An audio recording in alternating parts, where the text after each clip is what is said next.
Awesome. Great. Well, thanks so much, Troy.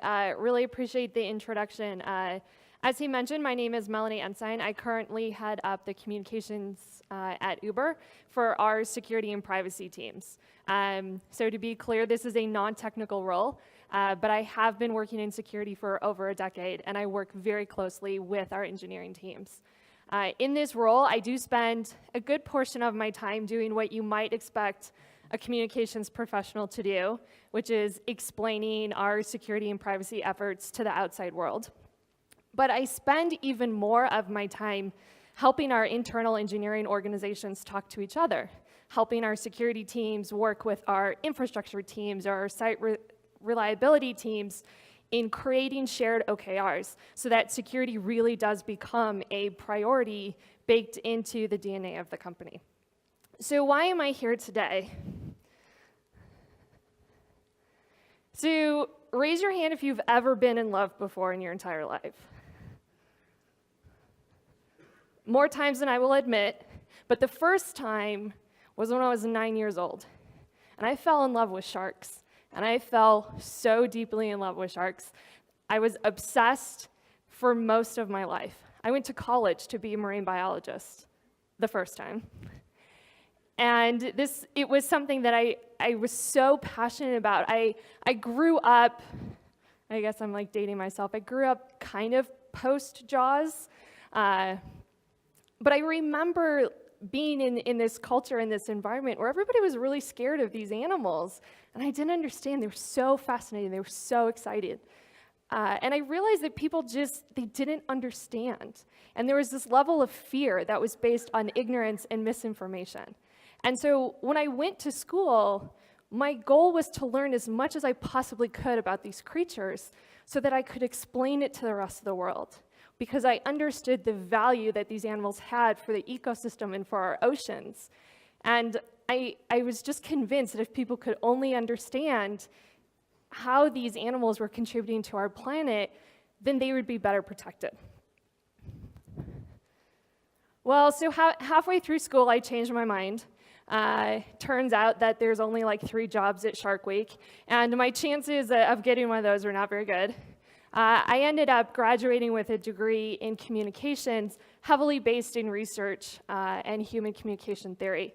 I started my career working in corporate sustainability projects, and I took everything that I had learned and all of that passion that I had developed from my relationship with sharks and threw that into these programs to help companies understand their environmental impact and creating this two-way dialogue between organizations and their constituents and consumers on how can we actually work together to protect our natural resources. Several years later, I had the opportunity, by complete circumstance, I suppose, this project came across my desk. I had never considered cybersecurity ever in my life, and somebody gave me the opportunity to start working with the Chief Security Office at AT&T. And I worked with them for about 6 years, and it was one of the best things that I ever did. I sat at the feet of their CSO and working with a really great team of engineers who were more than willing to teach me because I was expressing so much interest and curiosity in the topic. My dad actually taught me how to code in DOS when I was very little. It's no longer a valuable skill. But it turns out that cybersecurity really pushed all my nerd buttons. And it was kind of love at first sight for me. And so what I found was that I was actually taking everything that I had learned and developed from protecting sharks and explaining their characteristics and their value to the world, and then doing that for broader environmental issues. I was now doing that for hackers and helping the world understand why hackers were so important. And then I realized that it's even bigger than hackers. The people I really wanted to protect were all of the users. And so I needed to help hackers understand everybody else so that we could get better at protecting the people who use our products and services. And so today I'm here to talk specifically about fear. And the role that fear plays in the way that we talk about security in our current communications approaches, I personally think that this is a really bad thing for our community, that this is something that we're so dependent on. And I'll get into those details in a little bit. But what is fear? So most of us will think of fear as some kind of an emotional experience, and it certainly has that component to it. But fundamentally, fear is a neurological response to stimuli in the brain. And so if we think about the way that fear affects our brain, and if we understand what's happening within our brain when we go through fearful experience, we will figure out why fear maybe isn't the best way of grabbing somebody's attention when we're talking about security. So does anybody recognize, in the middle of this photo, there's a highlighted area. Does anybody recognize that part of the brain? We got a couple folks. So this is actually your limbic system. So part of the limbic system is your amygdala. We have two amygdala, one on either side, behind our eyes and the optic nerve. The amygdala is responsible for preparing your body for an emergency response, the fight or flight from an evolutionary perspective. It also includes the hippocampus, which is responsible for several functions having to do with memory and focus, and the hypothalamus, which regulates our hormones and our state of homeostasis. So this is the part of the brain that lights up when we experience fear. And in fact, the amygdala is responsible for recognizing fear so that it can prepare your body for a response. Now, what happens when we experience fear, right? What is the effect of that stimuli? Well, it turns out that fear actually wreaks havoc on our brain. It does a lot of really awful things if our goal is to learn and to retain information. So one of the first things that happens is your amygdala is going to release all these chemicals. Things like adrenaline, where it's going to the muscles, you're getting ready to literally have to run away from a dinosaur, right? Like this is what it was built to do. There's also stress hormones that flood your system. So it's not just your muscles, but other parts of your body that is going to get ready for this fight or flight. Your heart rate may increase. You may get sweaty palms. There's shallow, rapid breathing. The reason for this is to increase the intake of oxygen, which your muscles will need in order to move very quickly. As a result, the neural pathway of the prefrontal cortex actually shuts down. So we're literally inhibiting the connections between the part of our brain that's responsible for decision-making and judgment.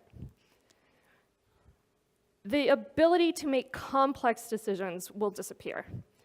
So if you're thinking about a big picture scenario where you're going through a security incident, what actually happens is, remember how I mentioned that the hippocampus is part of your memory and focus? Well, what it does is it gets you so focused on that one stimuli and that one event that you lose sight of the big picture, and it actually becomes incredibly difficult for you to think about those other things. And in fact, from a neurobiological perspective, fear is actually a dysfunction of decision making. So when we are fearful, we make really poor choices and decisions. This is one of the reasons why we train first responders.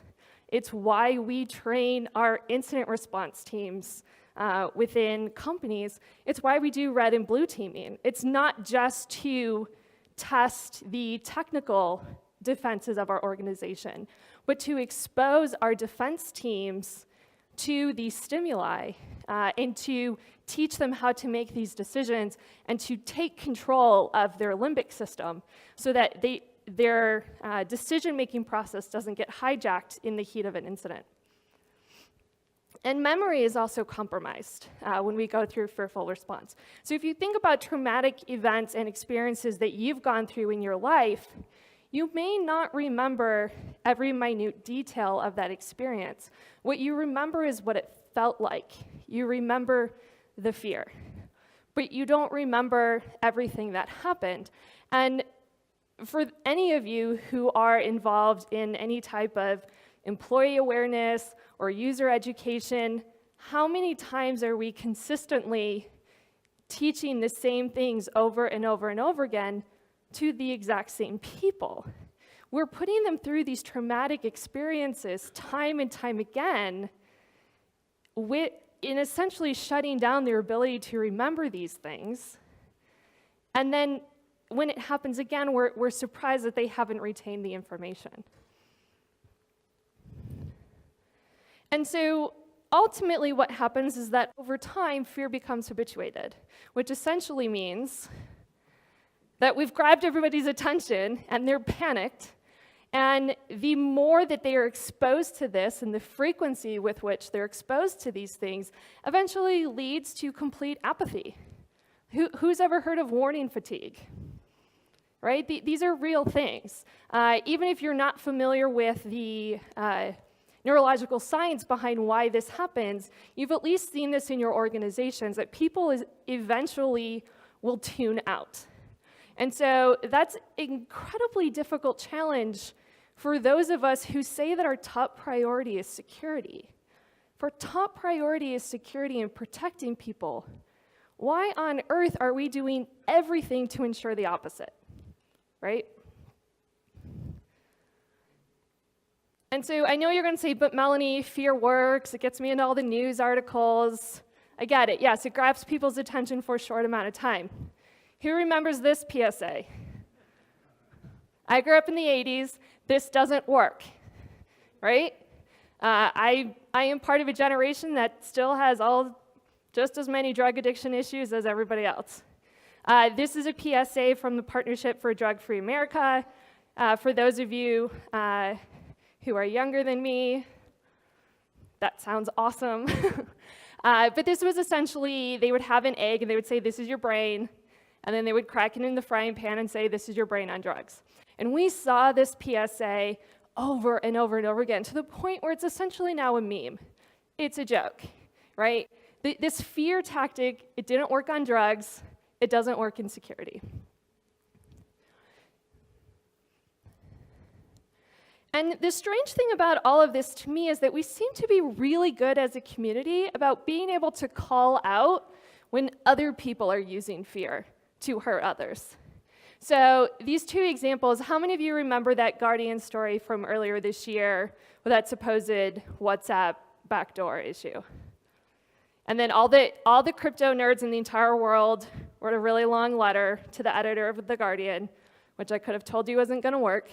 But they were really upset about it because the initial article in The Guardian was used by authoritarian governments in certain parts of the world to encourage consumers and users onto less secure messaging platforms so that they could spy and infiltrate those communications. So yeah, the fear stuff is really bad. And we keep perpetrating this. And it's hurting us. Like, we have become our own worst enemy because of our dependence and reliance on fear as a way to get people's attention and to get them engaged in the conversation. And so why do we keep doing this, right? If this is such an awful practice, and if it's so ineffective, why do we keep doing it? So I think the first reason is ignorance. I believe in giving people benefit of the doubt. Not everybody is familiar with the science behind this problem. And to be completely honest, a lot of the people involved in these fear-mongering practices are people from my own discipline of communications and PR. And I just don't think that they have the understanding of security that could help them find alternatives. The other issue is we have unsophisticated and antiquated metrics, particularly in PR and marketing, right? In these storytelling functions, we still are looking at how many articles did we get this month, or how many quotes did we get in a story. Those are really outdated practices, even within my discipline, but they still exist. And that means that people will do whatever they need to do in order to get their company or their spokesperson or their point of view into an article. So risk aversion in and of itself, I think, is a reason why we also depend on fear and why we keep going with the status quo. Shaking things up from a communications perspective seems pretty scary. And there aren't a lot of people with experience and expertise in this area to be able to kind of create a collective calm about doing this in a different way. So this last motivation is actually the one that really concerns me. As you saw with the previous slide, fearful people are easy to manipulate, right? Our governments do it. Look at the fear that's happening in America right now, and the type of behavior and decisions that leads to. But I think this also ties into some of the sales tactics that we use as an industry as well, right? Are you scaring somebody into signing a contract? Now look, I understand that there are very valid reasons for needing to make money, especially if that's your business. I understand reasons for perhaps needing to raise the visibility of your brand or your company. But I think we have to be honest with ourselves that when we choose to use fear, what we are communicating to the world is that whatever your goal was, whether it was a sale or some publicity, was actually outranked your commitment to security. You are actively doing things that make it difficult for people to protect themselves, and you have prioritized something else above that. And so how do we actually address this? How can we neutralize the fear within our community? And what are the alternative ways that we can start engaging with our stakeholders and our audiences about this topic? So we'll go back to the brain. This area here is the midbrain. And the midbrain is nested between the limbic system and the brainstem. Within the midbrain is our dopamine center. Now, dopamine is a neurotransmitter, and it is critical to neurons being able to send signals to other nerve cells within the brain. So the more that we can stimulate the midbrain, the more connections we're making in cognitive functions and cognitive processing. Stimulating this part of the brain is an ideal outcome for learning and for memory and information retention. So is it possible for us to stimulate this part of the brain in our security communications? Turns out it is. And the answer to that is curiosity. There is something about the experience of curiosity and developing a new passion and learning something new that excites the midbrain. And research and studies show retention is better, memory is better, and you're actually more engaged, right? This is the part of the brain that we want to stimulate if we're actually really trying to help people understand, how do you protect your account? How do you respond in an incident? How are we going to recover or remediate in this particular situation? And so how does this work in practice for real? So let's go back to the beginning, at least my beginning, and look at sharks. There's a lot that we can learn, and there are a lot of parallels between what the security community is going through now and what we went through as shark conservationists over the last, I would say, 2 decades or so. So, like I said, I grew up in this age of Jaws, and we made, does anyone remember who wrote that? So it's this guy named Peter Benchley.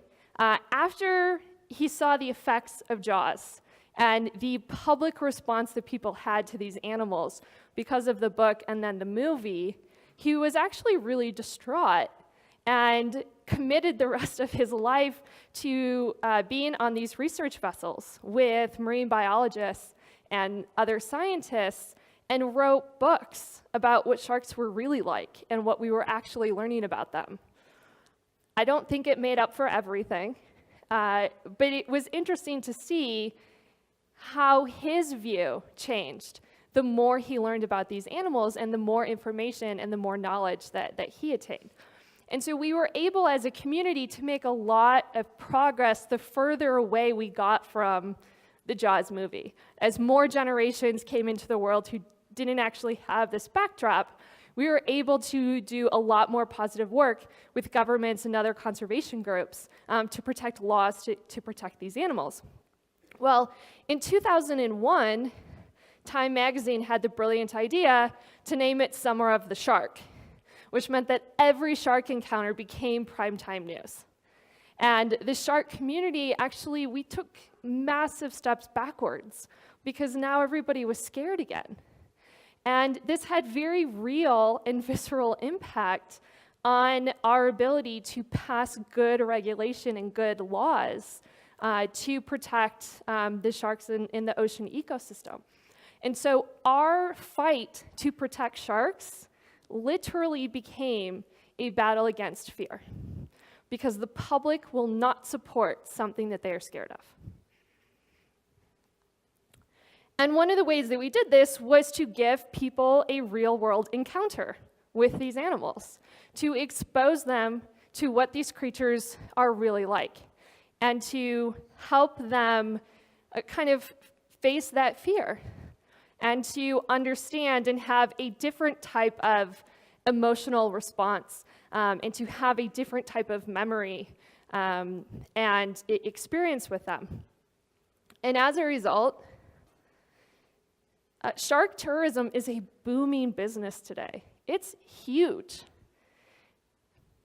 And one of the things that I think is so interesting about this example, especially when we talk about cybersecurity, is you'll notice that we haven't just convinced the public that these animals are worth saving, which has definitely led to some massive milestones and achievements on the conservation front.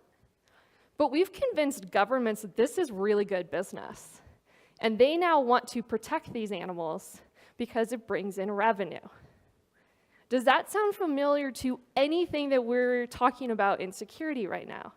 How can we move from being, the cost center that's just constantly asking for resources to being part of the money-making side of the business, right? Enabling these new technologies, enabling these new products and these new services to happen safely opens up new markets and new possibilities for the organizations that we work with.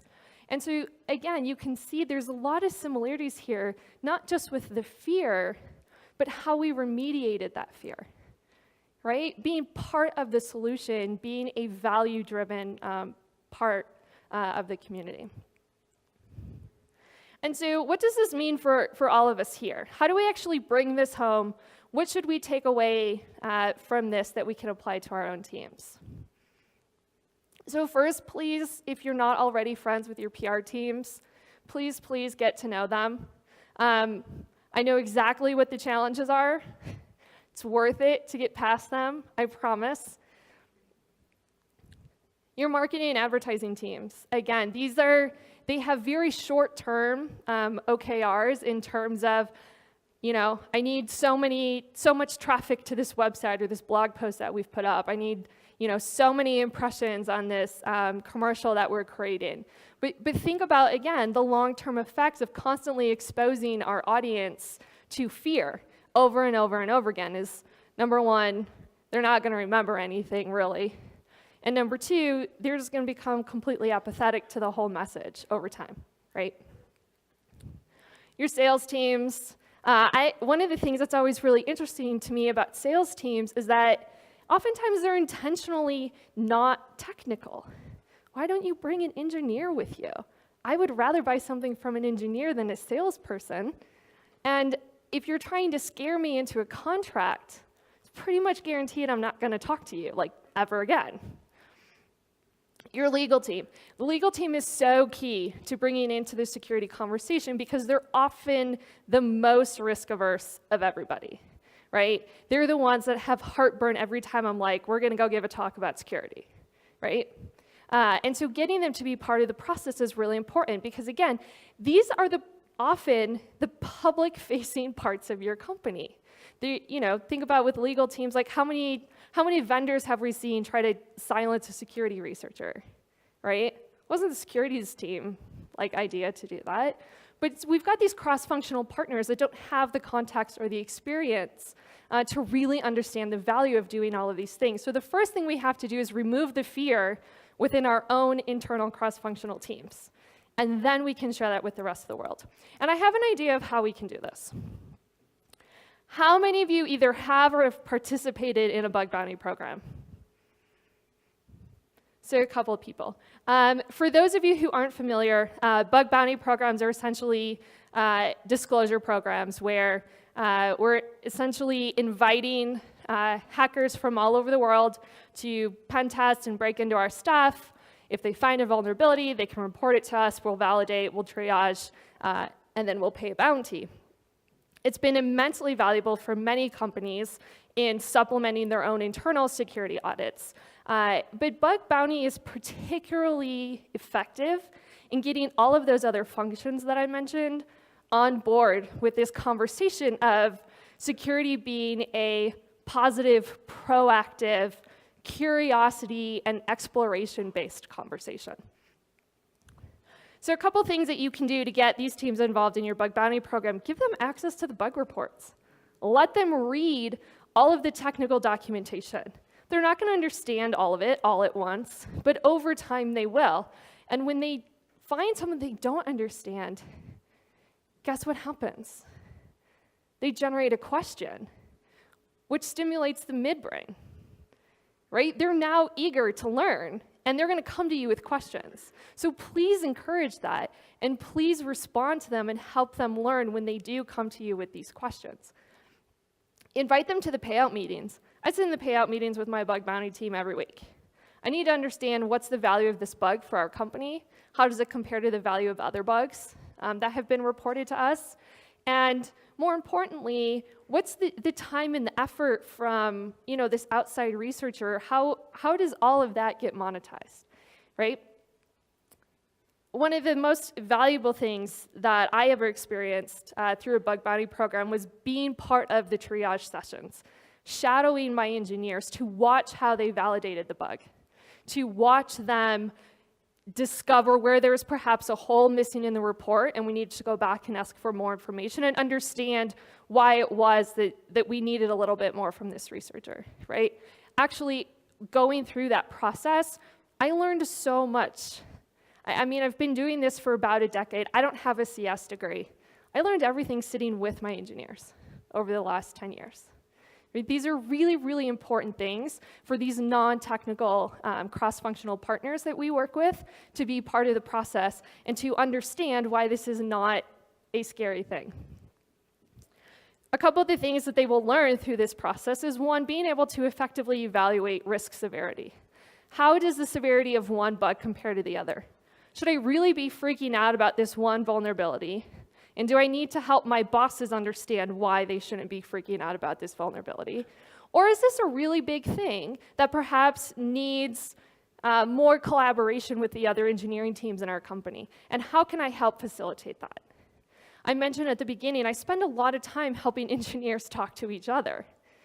That's a very real thing because not every team in a company is going to be prioritized for security. You won't grow, you won't innovate, you won't invent that way. It's our job to find a way to create those shared OKRs with the other organizations in our company. I mentioned technical concepts a little bit as well. This is really, really critical. And the remediation process. And what all three of these things together mean for somebody who works in communications, for somebody who works in legal, is that I can see around the corner now. I can anticipate. I know if we get hit where it's most likely to happen. I know where we're strong, I know where we're weak. And I have relationships with everybody who can fix things really quickly. right? The relationship building process between our security organizations and these other partners cannot be understated. And so in closing, I want to leave you with one of my favorite quotes from Maya Angelou. Again, I want you guys to remember that the way that we make people feel and the emotional response that they're going to have during an experience is how they think about us. It's how they will judge security, how they will judge our community, and it will impact their willingness and collaborative ability to work with us in the future. So just think about the next time you have that knee-jerk reaction to fall back on that fear-mongering technique that we've used for so long in this industry. Just consider whether or not this is really the impression and the lasting impression that we want to leave with our community. Thank you.